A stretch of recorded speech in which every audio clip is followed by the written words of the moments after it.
But I will tell you a little bit about my background. Like my dad said, I do work for Baylor Scott & White Health. I'm currently Assistant Director of Plant Operations, so I started out in emergency management in healthcare. I'll go back further than that in just a minute, but basically currently I'm over support services for the hospital where I work, so I oversee a lot of different things, including facilities management. I am the safety officer for the hospital with a couple off-site campuses. We have property on the Dallas Cowboys headquarters as well. So general safety and then emergency management. I do all the disaster drills, of course, for the hospital. A little bit about me, going back, I did get my education in emergency management. I was in the Air Force right before 9/11. In May, actually, of 2001, I joined the Air Force Reserves, and as I was waiting for my date to leave to go to basic training, I saw on the news that we had an attack in New York City, and I thought, maybe this wasn't such a great idea.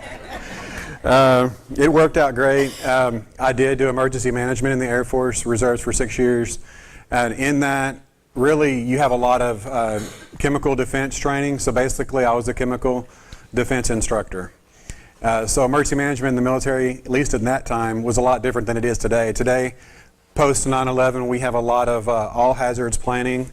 We'll talk a little bit about that as well. So what I kind of wanted to do, I didn't want to jump into just forming a disaster relief team without giving you guys some history and some background. In emergency management, what it is, looking at some types of disasters and their consequences. So we've got a few sections today we're going to go through.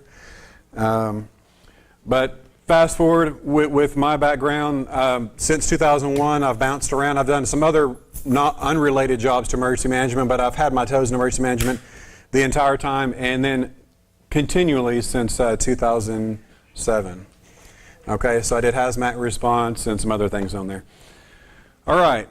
I also teach part-time at the University of North Texas as an adjunct professor in the Emergency Management and Disaster Science Division. The class I teach one class. It's Public Health and Disasters. Although I do have a background in traditional emergency management and I understand how it all works, a majority of the last 8 or so years of my experience has been in the healthcare side of it. So I teach that at the university, and the emergency management students I like it because it's an elective class and they're not required to be there. So I get a lot of students that are happy to be there, they're excited to learn the material, and I really enjoy it a lot. So there's a little bit of healthcare stuff in here today, but I'm really just focused on traditional emergency preparedness, faith-based organizations specifically in response to a disaster. Is my volume going in and out as I turn my head? Okay, because I'm going to be turning my head all day. All right. Okay, what this course is, what it is not, I just kind of wanted to throw this out there for everyone. You are going to get a basic understanding of how the emergency response system works in the United States. I don't feel like you could go out and form a disaster relief team or be a productive member on a disaster relief team if you don't understand how we respond to emergencies in the United States. It is very specific. There is a method to the madness, and so we're going to spend a little bit of time on that today. I'm going to show you kind of how we do it and go from there. This is not education to prepare you to be a first responder. Okay, first responders would be police, fire, EMS, folks like that. After disasters, we have a lot of what we call task forces. They are first responders. A lot of them are first responders every day on the job. They get deployed. They're on some type of a disaster response team. They get deployed after disaster. They're still classified as first responders. Technically, disaster relief teams are classified as second responders. So that's kind of what we're going to learn today, how to be a second responder to a disaster. All right, so we're going to do a little bit of background knowledge into emergency management. I want to actually, let me pause really quick. I would like to let you guys know that I'm an interactive professor. When I have a class, I'll stop and we'll be talking about a subject and I'll ask your opinion, okay? I'd like to hear back from you guys. I could stand up here and just lecture the next several hours and get tired of hearing myself. I really think that you guys are going to learn more if we interact. So periodically I'll ask your opinion on things. If you have an example, if we're talking about a subject and you have a personal experience with the class, then I would love to hear about that. And we can apply that, and I think it'll help you get a better grasp of the information as well. All right, so we're going to have a brief look into common types of disasters and their consequences. We will talk about the emergency management structure and response structure here in the United States. As you guys know, disaster relief it happens, it's needed, and it happens all over the world. We've seen a lot of disasters internationally occur all the time. Indian Ocean tsunami, Haiti earthquake, Fukushima nuclear disaster. I mean, I could go on and on and on. And you probably, some of you may have been on missions or other types of events where you've gotten to help in these types of situations. We'll talk a little bit about that. Most of this will apply to international disaster relief as well. But for the sake of this class, we are going to talk about how we respond in the United States, so that if you deploy stateside, you'll know how the government operates and how we fit into that piece. And obviously with that, I don't have a lot of international governmental experience. And that said, it changes depending on which part of the world you go. We are going to talk a little bit about creating a nonprofit organization. That's not really my role. Somebody else could probably get up and teach that better than I could, but we'll touch on that for a few moments. And then we'll go into developing a rapid response team, developing personal skills of the team members that are going to be needed. We'll talk a little bit about psychological first aid. How many people are doing pastoral psychology? We got one here? Okay, two? Good. We'll talk a little bit about a topic of psychological first aid, and that is an internationally accepted method for dealing with victims of disaster, the right things to say, the things not to say, and it's endorsed by everyone from the World Health Organization to the CDC, FEMA, and everyone else. So we'll talk about that today as well. What I don't want to do is you're going to get a lot of information today. If you start to feel overwhelmed, please let me know. If you need explanation on something, want me to back up, I can do that as well. I don't want to be boring today. I don't want you guys to get tired of hearing my voice or nod off. I'm used to teaching to, I've taught to a lot of different groups of people, but I'm used to recently teaching to mostly either healthcare folks or college students. So, but I promise I won't come over and wake you up if you fall asleep. Even though I have done that on multiple occasions. So we can't talk about disaster relief until we at least define disaster. So I think a lot of us, when we think about disasters, we think about what Hollywood tells us or has told us what disasters are, what they look like. Usually when someone says disaster, the first thing they think of is a tornado, a hurricane, or something like that. That is, yes, a disaster. I'm going to define it this way today so you guys can kind of get a grasp of that. As an emergency of such severity and magnitude that the combination of deaths, injuries, illnesses, and property damage cannot be effectively managed with routine procedures or resources. So the idea behind this is, I was talking about first responders. We've got police, we've got fire, we've got EMS. These guys, they respond to emergencies every day.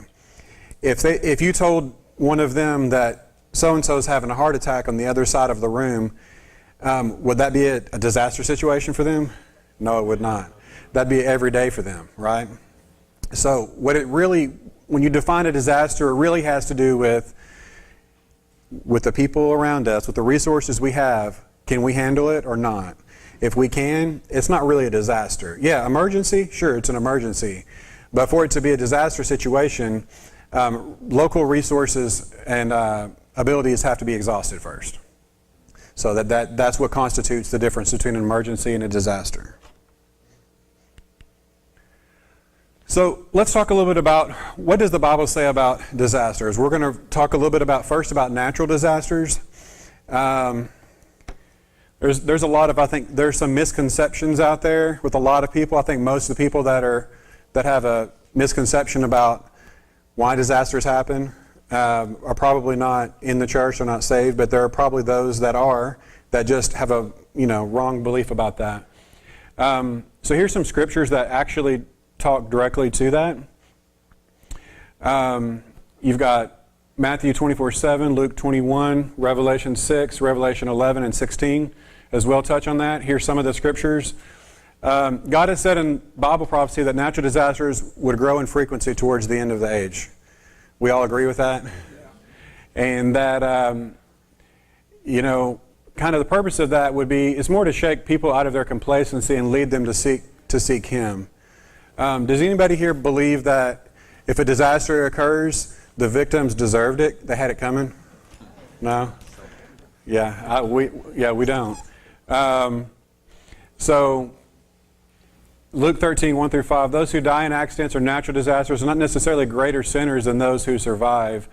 And thus, personal tragedies or calamities are not necessarily the result of one's own sin.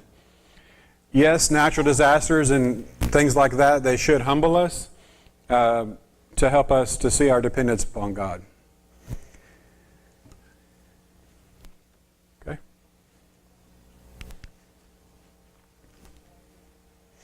Okay, we're going to talk a little bit about types of disasters. Like I said, this section is types of disasters and their consequences.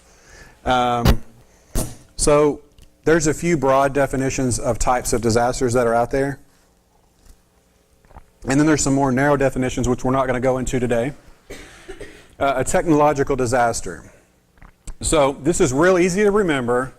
A technological disaster is a disaster basically that occurs because of technology. So if we did not have technology, we would not have technological disasters that take place. So what do we know about technology? In most cases, it is man-made, right? So a technological disaster is also a man-made disaster. So it's defined as an event caused by a malfunction of a technology or some human error in controlling or handling technology. A meltdown at a nuclear power plant. That's a type of a technological disaster. When you talk about the BP oil spill that happened in the Gulf, technological disaster, that was a man-made structure. There were potentially some shortcuts that were taking place, things that man did with that technology that caused it to fail and thus resulted in that disaster. So, but then you can back up a little bit and you look at what is a man-made disaster. It's very simple. It's a disastrous event caused directly by one or more deliberate or negligent human activities. So just because it's man-made doesn't mean it was on purpose, okay? So that would be a terroristic event, and we'll talk about that here shortly as well. Are we all comfortable with these definitions? I like to get the definitions out of the way first so we can start working through the material and then we're on the same page. Has anybody here ever been involved in any type of a man-made disaster? You've witnessed it firsthand. I know we've all seen things happen on TV or in the news. Anybody maybe on your job place or anything like that? Good for you. All right. Natural disasters are typically, I don't really have to define natural disaster. I think we all know what that is. Usually that's what people think of when they think of disaster. It's caused by nature, right? Can we prevent natural disasters? No, we can't. Doesn't matter how advanced mankind gets. It doesn't matter what systems we put in place. We cannot prevent a natural disaster. They're mostly uncontrollable. We can mitigate, we can do some things to mitigate some of the damage caused by the natural disaster, but for the most part we cannot control what takes place. They're categorized as acute. Some of them can be gradual, but most of them are acute in nature. And then of course they have a significant effect. We talked about disasters affecting people by injuries, deaths, or damaged property. They have significant impact to those.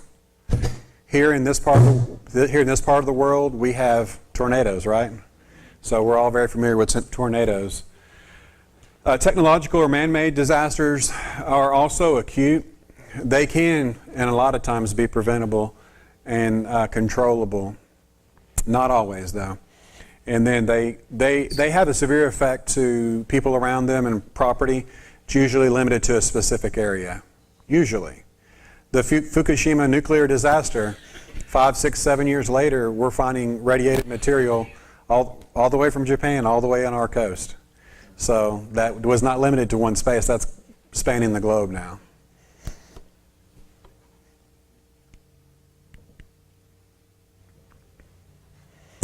All right. You guys, I know this is some of this material, if you're interested in disasters, then you'll find this very interesting. Otherwise, some of it may be kind of dry. So just bear with me. So with natural disasters, let's talk about a few different types of natural disasters. We're all very familiar with tornadoes, right? You've got some other examples are hurricanes, flooding, earthquakes, tsunami, landslide, volcanic eruption, ice storms. If you live in Texas, an ice storm is a natural disaster. If you live in Alaska, that's Tuesday, right? So again, it all depends on the resources around you if it's a disaster, right? A disaster to one person is not a disaster to somebody else. And wildfires is another example of natural disasters. We're going to talk a little bit about each of these and some of the consequences that they have. Dad, am I able to access the video? And do we have audio on there? Was the video one of those four? Just take that hyperlink and stick it up in the top there. I've got just a couple-minute video, and there's a few scattered throughout today that are pertinent to the specific topic. I think they provide some good context. I'm going to turn the volume up here. I think it's already way up, actually. And just full screen it right down there, Dad. There you go. I don't know that did. Just pause it for a second, Dad. And today we'll be counting down our picks for the top 10 infamous natural disasters of the last 100 years. We're going to look at a few examples here. Realize how bad it was until it was over. Number 10, 1992 Hurricane Andrew. We start our list with a natural disaster that wasn't particularly deadly, but was very expensive for the time. 1992's Hurricane Andrew was a Category 4 hurricane that touched down mainly in the Bahamas, Florida, and Louisiana in late August. With over $40 billion worth of damages resulting from this event, Andrew was the most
2010 Haiti earthquake. The magnitude 7.0 earthquake struck Haiti's most populated area on January 12, 2010. Hundreds of thousands of deaths were caused by the country's poor infrastructure, and despite immense support from across the globe, over 1 million people found themselves homeless in its wake. Number 1, 1931 Central China floods. Coming in at number 1 is the deadliest natural disaster in modern history. When the Yellow, Yangtze, and Huai rivers flooded in 1931, millions of people died due to drowning, famine, and disease. The Yellow River is actually considered the deadliest river in the world since it has flooded over 1,000 times in the past 2 millennia. While the death toll of the 1931 event was tragic, it has been suggested that up to 1/4 of the Chinese population, or roughly 51 million people, were affected in some way by this catastrophe. Okay. Can you hear me? Am I on? What do y'all think about that? Unbelievable. To think that one natural disaster can wipe out several million people at one time. So, Hi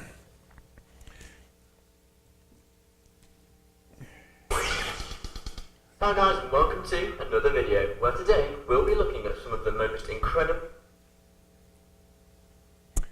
so as you can see, immediately following a natural disaster, people are in serious need. So that's kind of what we're going to talk a lot about today. I'm going to, of course, teach you how to develop a disaster relief ministry team, but really is going to be, we're going to talk about the people in their need, in their moment of need, and how we can best reach them as well. So here are some other examples of some technological or man-made disasters. Bioterrorism falls into that category. Chemical, biological, radiological, nuclear, or explosive event. Chemical or an oil spill. Not necessarily, and in most cases, not usually intentional, but it does happen and does affect people. A nuclear accident or a nuclear attack. Power outage or a cyber attack. Does anybody think that if we had let's say we had the grid go down and we had a power outage throughout the United States all at one time, two questions. One, do you think that would have a serious impact on life as we know it? And two, how long do you think it would take to get back up? Anybody have an idea? Estimates are at about 2 years. And that's if the entire globe didn't go down. That would just be in a large industrialized country. So power outage is a very serious threat. Another one, I don't know if we'll talk about it later, I can't recall, but another one, in my opinion, two of the most serious threats that we have is a power outage and a pandemic, basically an epidemic of disease. Yes, sir? I hate to back up. Sure. I'm sitting here thinking, in reference to the comment about people deserve, and I'm not intimating that Yes, people sir. deserve tragedies. Right. But those 10 that we saw, the largest number of deaths occurred in non-Christian countries. Is there any connection in your thinking with that? Well, I mean, my dad would be better suited to answer that question, but in my thinking, I think that when you're not connected with God, you open yourself up to vulnerabilities. That doesn't mean that God's the one that's doing this thing to you. I don't. Maybe my dad has a better interpretation of that. He agrees. I think just not being, connected, and Haiti's another one. Now, there's a lot of wickedness throughout Haiti. I'm not saying again that, and this certainly didn't. The people didn't deserve what happened, but you are opening yourself up to a lot of vulnerability with. New Orleans. Yep. If we won't even reach into that bag, there's more craziness Yes, sir. in New Orleans than in many of the other cities. And I'm not intimating that. Let's look at Las Vegas that got shot up last year. Someone came into a window, and while they're having a country concert, fired a assault weapon on a large crowds of people. You were there? I didn't think about it until you said Terrorism. It triggered it's been about a year ago. Yeah. It's October 1st or, yeah.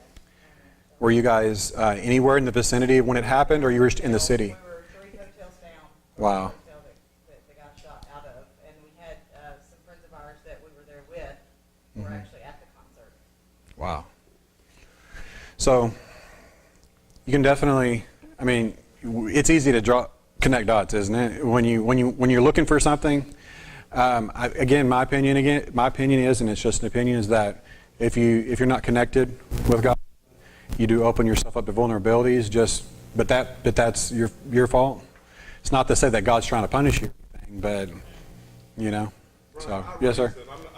You asked for comments. Yes, sir. I Absolutely. raised that issue because I think about the destruction of Jerusalem.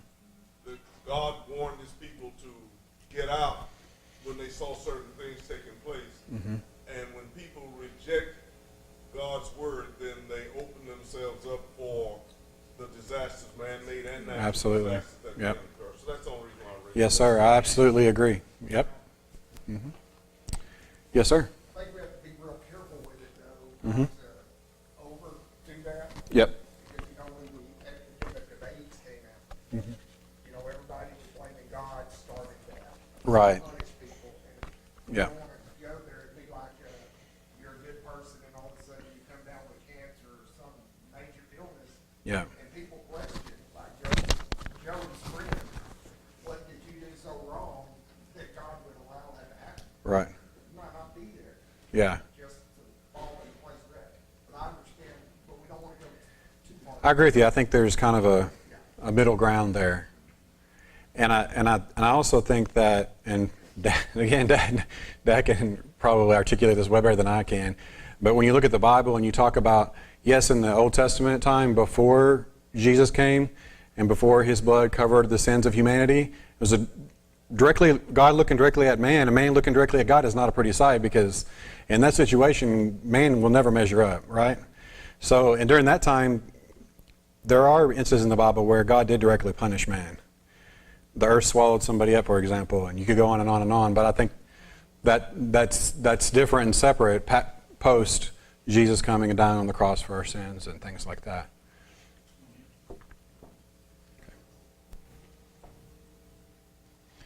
Okay, all right. So we'll kind of buzz through some of these, but we all know tornadoes, and I put in parentheses up here, mostly unique to the United States. Did you guys know that? Tornadoes are mostly unique to us?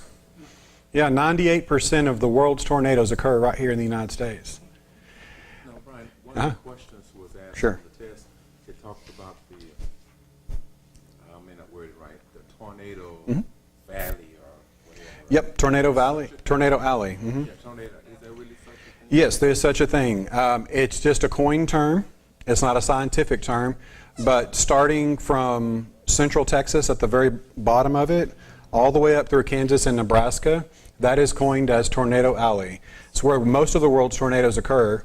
The rest of the tornadoes that you see throughout the planet and other parts of the far east or far west of our country are typically spin-offs from other types of cyclones. You have a hurricane off the southwest tail, there'll be waterspouts and tornadoes that'll spin off because of those circular storms. But traditional tornadoes that come right out of a funnel cloud, those are mostly happen in Tornado Alley. Did you Yeah, hear good the news question. the other day, last week, that the tornado area has shifted 2% to the east? I've heard rumors of that, but that's interesting. A couple weeks ago. Wow.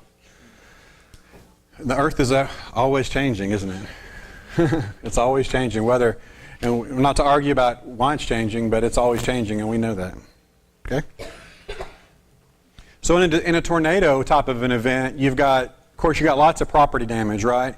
You have very acute damage to public health, infrastructure within a community, power outages, loss of, you could go on, but it is very specific to certain events. We've all heard of the guy next door had his house obliterated and mine was perfectly fine, right? So tornadoes are interesting in that respect. Disaster relief team response. What are some of the things that, I know some of this is on the screen, but can anybody give me examples of what are some of the things that a disaster relief team would go in and do after a tornado event? How would we go in and help the victims? Deliver food. Clean up. Debris removal. Home repair. First aid where it can be applied. You can, absolutely. Immediate first aid. And that last one is vital, the emotional, spiritual, and mental That's support. absolutely correct. Emotional, spiritual, and mental support. We're going to talk a lot about that here in a little while because it's a part that a lot of people overlook in disasters, unfortunately. Just recently, in recent years, governmental agencies have started looking at the emotional side and the mental health aspect because it lingers for years and years and years after a disaster. Yes, ma'am. I just wanted to ask about that prayer and emotional support. Mm-hmm.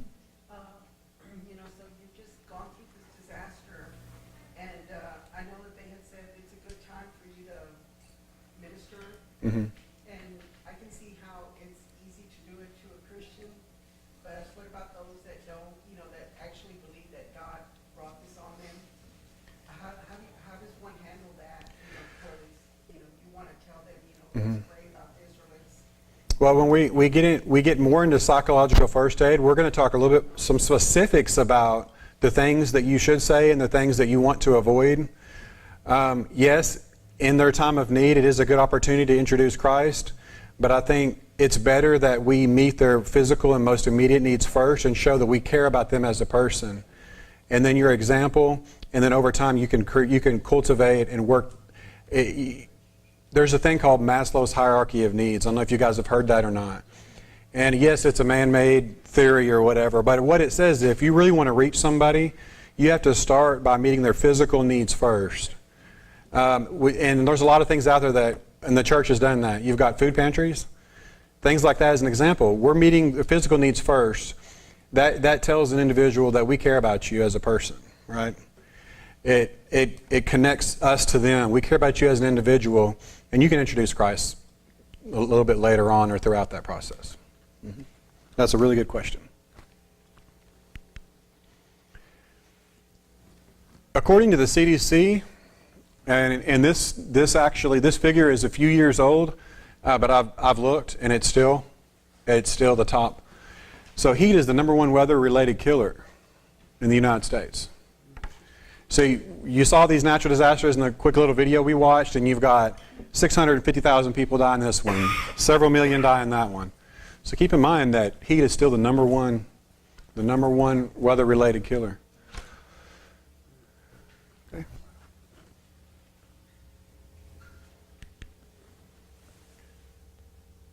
All right. So hurricanes, you guys, pretty much almost every year we see damage and effects of hurricanes on the news. This year we had a couple pretty bad ones. One in Florida. These guys, their damage is a lot more widespread, not quite so close, more widespread damage, and oftentimes we have what we call a secondary hazard. So the initial hazard of an event like a hurricane is the hurricane itself, right? Storm surge, high winds. You can have 150 plus mile per hour winds on these events. So those are the first hazard of the event. The secondary hazard is what's left behind, flooding, right? So flooding is far more damaging to larger areas than the storm surge would be. If you're 15 miles out inland from the coast, that first hazard, yeah, the winds are strong, you still may get damage from that, but these things can go on for hundreds of miles inland, and the secondary hazard there is flooding. Flooding creates a lot of other issues. You have, of course, damage to property and lives lost, mass casualties. Unfortunately, it's usually classified as a fatality event. Very rarely is there a significant size hurricane that does not end in at least 1 or 2 fatalities that are related to it. And then, of course, there's the need for shelter support. Again, food and water, necessary items, debris removal and cleanup, prayer and emotional support. I had a kind of an unrelated job. While I was in the Air Force Reserves, I was still doing emergency management, but I was also installing satellite TV systems for a while when I was younger. And so I was traveling around for a year or two and staying in hotels, and I would go out and I'd work 5 or 6 days a week installing people's DirecTV, satellite TV. Hurricane Katrina in 2005, right after it happened, I left New York and went down to New Orleans area right after the hurricane. And I was not there in a disaster sense, but I was there working with the crew, basically reinstalling people's televisions first thing I learned is not everybody realizes you got to have electricity to have TV. I show up people's houses, can you make my TV work? Well, you don't have lights, so probably not. And then the second thing was seeing people in their need after disaster. And I had already been in emergency management in the military, which, like I said, mostly was chemical defense training and stuff like that. This is a side I had never seen before. And it really struck me. I went to one couple's house, and I got there and began to talk to the lady. She was an older lady, and her husband was older as well. And she just began crying. Unfortunately, she was one of those that wanted her TV turned on and did not have electricity. And I had to inform her